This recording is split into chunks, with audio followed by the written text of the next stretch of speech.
are. My name is Sir Peter, Knight of the Realm, and today I'll be telling you about the Black Death and medieval medical practices, and kind of how the Black Plague, when it swept through Europe during the medieval ages, led to the birth of the Renaissance. So I use a cheat sheet because there's a lot of cool stuff here. But first I'd like to start with a discussion of the term Black Death. That's actually a fairly modern term. When it actually happened, it was known as the Great Mortality at first, and then the Great Pestilence and the Great Plague. It didn't actually, the term Black Death didn't come up until 1631, a couple hundred years after it actually occurred in Belgium. And the term Black Death didn't come into English until 1823, so fairly recently.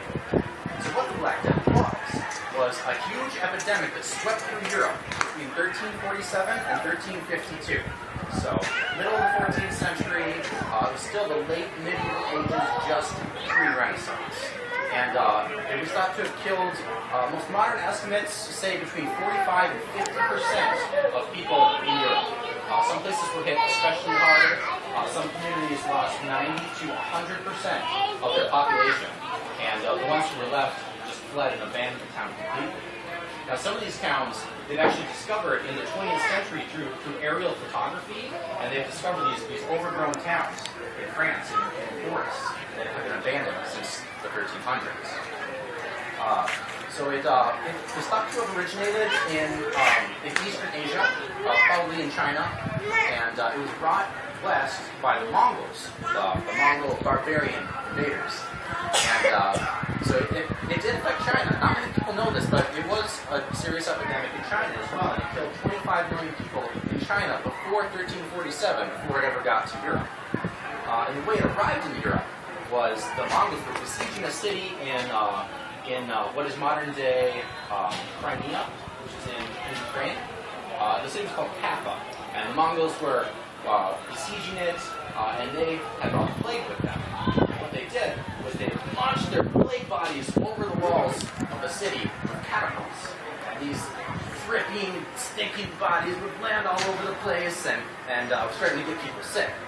So, what would you do if people were fleeing dead bodies at you? You'd probably hightail it out of there, right? So, these sailors, most of whom were Italian, left the city of Kappa and went back to Italy. Well, that's where the plague took hold in Europe. Southern Italy, Sicily, is where it first started in October of 1347, and it slowly worked its way up. 1348, it reached France, northern Italy, and England. By 1349, it passed through Germany. By 1351, it had gotten all the way up into northern Russia. And by 1352, it had pretty much killed off everybody and kind of died out on its own. So. Was it caused by the rats? Yeah, the Black Plague, the bubonic plague, is caused by the bacteria, not a virus, but a bacteria called Yersinia pestis. So it was a bacteria, and the way it was transmitted is through, it's in the guts of fleas. The bacteria builds up in the like esophagus of the flea, and then they spit it up because they can't swallow, and they transmit it into a wound. So fleas were the vector. Fleas traveled on rats. So wherever there were rats and fleas, which was pretty much everywhere in Europe, you would get plague. But I'll talk a little bit more about that later. So the people were just overwhelmed by this mortality. People were dying left and right. Their neighbors, whole households would be wiped out in a week. People would get the plague, and they would be dead in 2 or 3 days. Perfectly healthy, and then just gone. So they had so many dead bodies, they didn't even have enough workers to bury them all. Because back then, the tradition was to bury someone 6 feet under, give them a nice grave, hear their confessions as they're dying, and then pray for them after they passed. And there just weren't enough diggers, there weren't enough priests, there weren't enough doctors. So they had to resort to some rather unsavory techniques to deal with all these dead bodies. So one thing they would do is they'd create plague pits, where they dig an enormous pit in the ground, and then they would lay a layer of bodies down, sprinkle a little dirt over the top of it, and another layer of bodies, a little more dirt, A contemporary at the time described it as like making a lasagna. This contemporary was of course Italian. So yeah, it was very terrible for the people, and they didn't know what it was at the time. They thought it might have been sent by God to punish them for their sins. But for those who did make observations, some of the doctors, and wrote them down for posterity, we know how it was transmitted. It seemed to be transmitted by fluids. So if somebody coughed, the droplets in the air would be able to transmit it. Obviously through mucous membrane contact, open sores. So that was how it got from place to place. Flea bites transmitted blood directly. And as far as the symptoms, if you got the Black Plague, you would get a high fever, start feeling really, really bad. You'd get a cough, and it'd get worse and worse and worse. And eventually, people would start coughing up blood, vomiting blood. It was a hemorrhagic disease, so it just made everything bleed and would bleed out. And the telltale sign of the bubonic plague were these black welts that would form. They were sometimes described as being as big as an egg or even an apple. And they would form under the armpits, around the neck, and in the groin. So this was caused by, like I said, the bacteria Yersinia pestis. And there's three kinds of plague. There's bubonic plague, pneumonic plague, and septicemic plague. Now, bubonic plague is the kind that forms around the lymph nodes in those areas. And that has a mortality rate of 80%. If it's left untreated, 80% kill rate. The pneumonic plague is in the lungs, and that involves a lot of coughing up blood, and that was even more deadly. That had a 90 to 95% mortality rate. And the worst, septicemic, affected the blood. It actually caused little clots to form in the bloodstream, and that had a 99 to 100% kill rate. So extremely, extremely deadly if left untreated. So one of the things about the Black Death is people are still arguing about what exactly it was. There isn't a strong consensus that it was in fact bubonic plague. There are other theories about what kind of disease it might have been. One of those theories is that it could have been anthrax, because a lot of the symptoms that happened to these people were similar to anthrax today. Some people think that it might have been bubonic plague on the mainland continent and anthrax in England. There are people who think that it might have been Ebola, which is another hemorrhagic disease that causes you to bleed out, and which you may have heard about on the news recently. So something to think about. And there's a lot of mysteries about the Black Death. First of all, the mortality rate that they would describe, nearing 100%, was more than bubonic plague is known to cause. So when they talk about whole towns being wiped out, modern scientists are looking at bubonic plague and say, well, bubonic plague isn't that deadly. Another problem was that it traveled extremely fast in the 6 years it was active. It covered a lot of ground. And the medieval transportation methods back then weren't that advanced. People didn't move from place to place that fast, and yet the plague spread super crazy fast. And then it spread into places where it was too cold to have fleets. Into Northern Europe, Northern Russia, Scandinavian countries. And it actually reached Iceland. Iceland didn't even have rats at the time. So there's all kinds of mysteries about why it behaved the way it did. It traveled as fast in the winter as it did in the summer, which you think, rats would be hunkered down in the winter, even people don't move around as much. The plague kept traveling. And it affects all mammals. It kills off rats and dogs and livestock. And there was accounts of livestock being killed by pigs and cattle, but no reports from the time of a huge mortality of rats, which are supposed to be the carriers, right? So they weren't sure what it was for a long time, and there was a lot of debate. But then they discovered this plague pit in Martigues, France, in 1998, and the question was put to rest. So they found this pit, they exhumed some of the bodies, and they looked inside the teeth. And now teeth are a great capsule for preserving genetic tissue. And they looked at what was going on inside their body at the time, and they found this bacteria. And looking at it, they realized that it was, in fact, Yersinia pestis, bubonic plague. And so that's what it was. But they discovered something even more interesting. The type of bubonic plague that existed in the medieval ages was a different strain than the kind that exists today. It was an even more deadly strain with more protein receptors around the outside, which made it more easily activated and more deadly than any bubonic plague strain that exists today. So that was why mortality is so high. So were all three of those types of bubonic and pneumonic all caused by that Yersinia?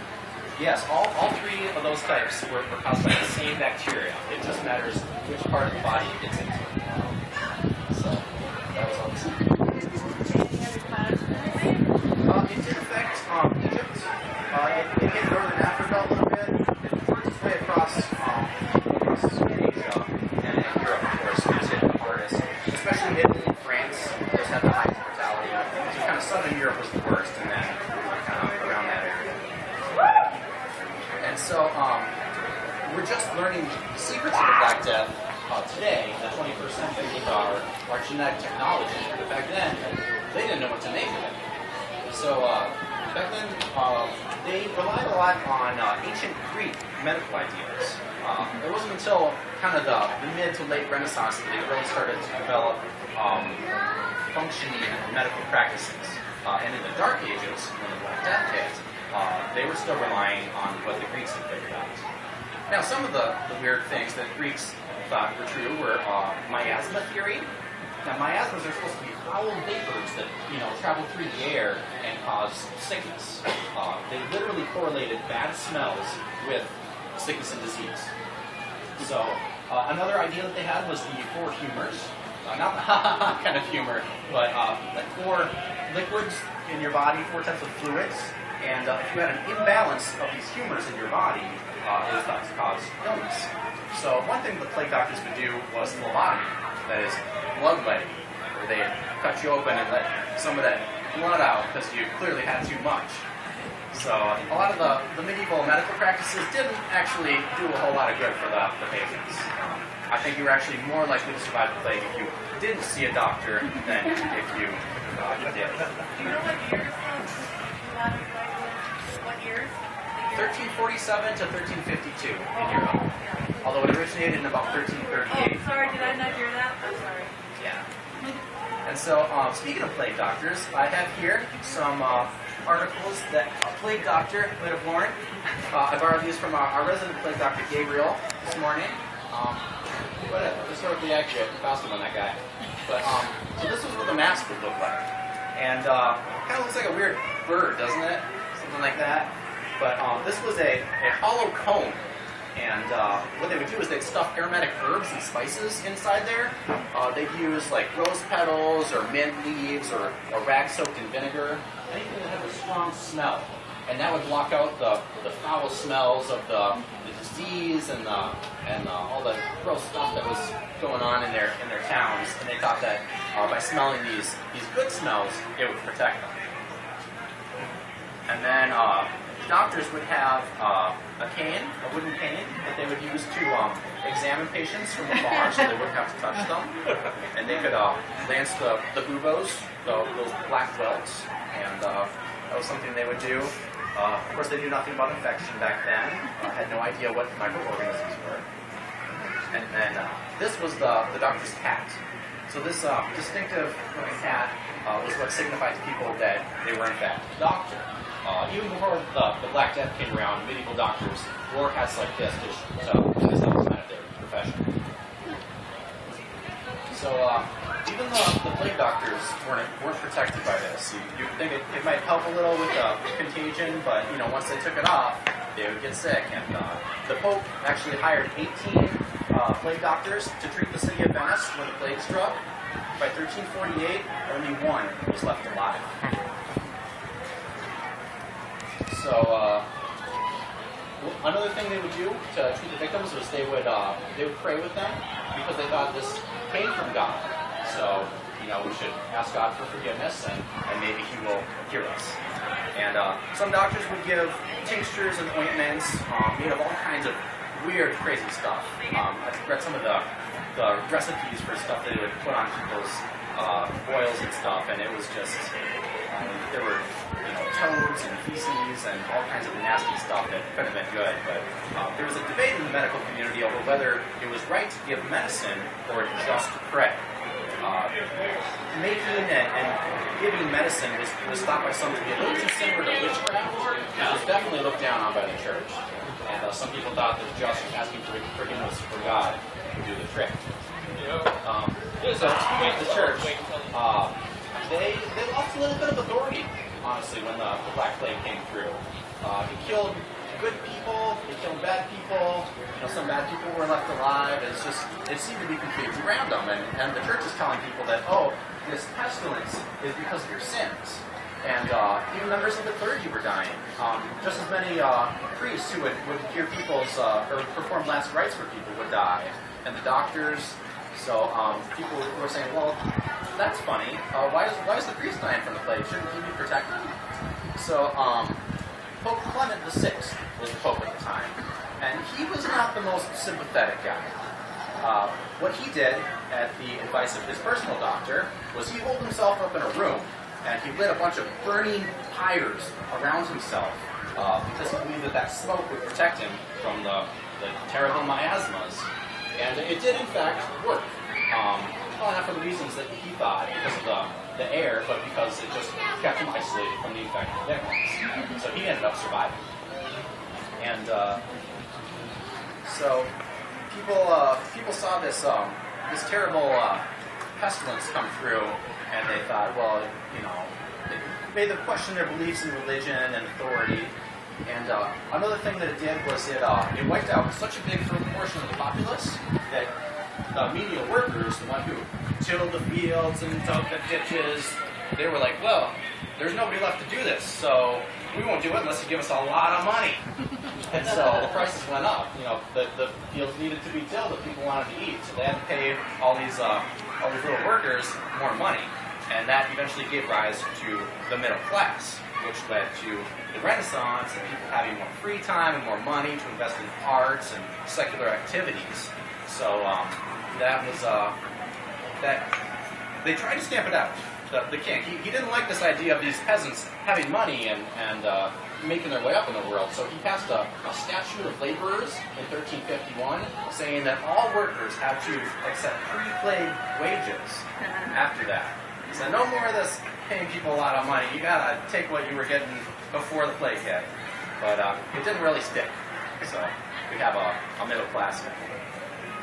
And the plague kept recurring for many hundreds of years. Not many people know this, but it wasn't just the Black Death and that was it. It recurred almost every generation, about once every 20 years, and it would wipe out a bunch of people, and people would survive and cut them down, and it kept coming back until the late 1800s when antibiotics were discovered, and there was a man named Alexander Yersin, who was a French physician, and he worked at a lab owned by a guy named Louis Pasteur.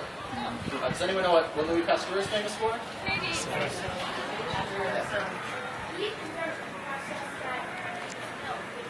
That's right. That's exactly right. Yeah, so he invented pasteurization, which, like he said, makes milk safe to drink. So Alexander Yersin was working in his lab, and when he heard about the plague outbreak that was actually happening in Hong Kong, he went to Hong Kong, and he, using microscopes and things, discovered the bacteria Yersinia pestis, which is named after him. And from that day forward, they were treated with antibiotics, and that is what is done today. Bubonic plague still has reservoirs in the world today. One of the biggest ones is in the American Southwest, in rodent populations, specifically prairie dogs. Prairie dogs in like Arizona and Texas, some of them will have bubonic plague, and people will get bit and get the Black Plague nowadays, but usually they will survive when they're treated with modern day antibiotics. So, and then one last thing that I'd like to leave you with is that about 15% of people with Northern European heritage have an immunity to one of the worst epidemics in the world today, HIV/AIDS.